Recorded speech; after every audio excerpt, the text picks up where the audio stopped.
So update tayo sa ating mga ibon.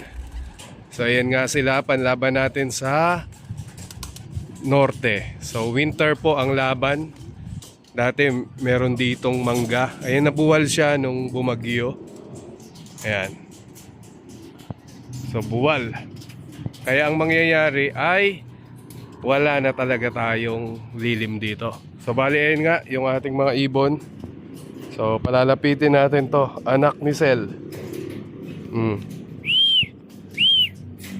O yan yung kamay natin. Whoop, yeah. Alright. Very good.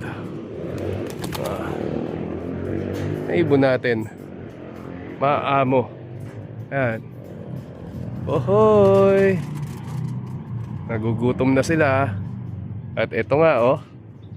Very very good. Ayan. Ayan mga ibon natin. Mababait naman sila. At ito yung area natin. Marami nang nabago mula nung 2020 na nag-vlog tayo. Ibang iba na yung itsura, no? So ayos na ayos. Ayan. Sila mapakali. Okay, ito, mabait to. Mabait tong ibon na to. Anak ni Sel. Yan. Noong nakaraan ay 5 points yung ibon natin, yung kapatid niyan. Kaya lang ay nag-itlog sa truck. So doon na tumira sa Santa Ana. Sayang. So Santa Ana na lang yung ating binubuno. Yan. Palapitin natin. Ito pa.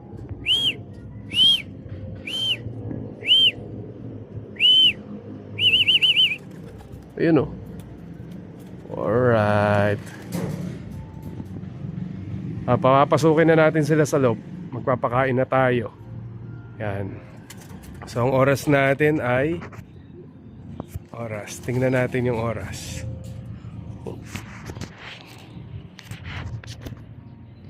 5:28. Sige, patukan na tayo. Wag na dyan. Doon na sa loob. Ayan, very good yung mga ibon natin.